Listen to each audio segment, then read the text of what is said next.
Hello guys, আসসালামু আলাইকুম। আমি আছি সিদ্দিকুর রহমান, কক্সবাজার থেকে। আজকে আপনাদের সাথে কিছু কথা শেয়ার করব। জীবনের পথ এক অনিশ্চিত অথচ অপূর্ব যাত্রা। জীবনের পথ কখনো সোজা নয়, এটি বাঁকানো, কখনো উঁচু, আবার কখনো গভীর খাদে ঠেলে দেয় আমাদের। তবু এই পথ ধরেই আমাদের হেঁটে চলতে হয়, আশা, স্বপ্ন আর বিশ্বাসকে সঙ্গী করে।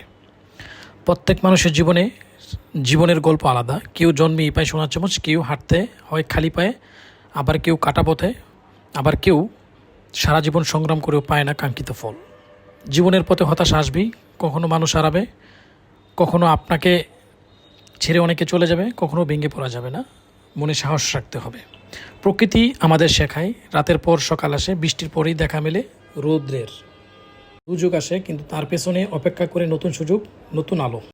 জীবনের পথ মানে শিক্ষা। প্রতিটি পদক্ষেপ আমাদের কিছু না কিছু শেখায়, কখনো ধৈর্য, কখনো ত্যাগ, কখনো ক্ষমা।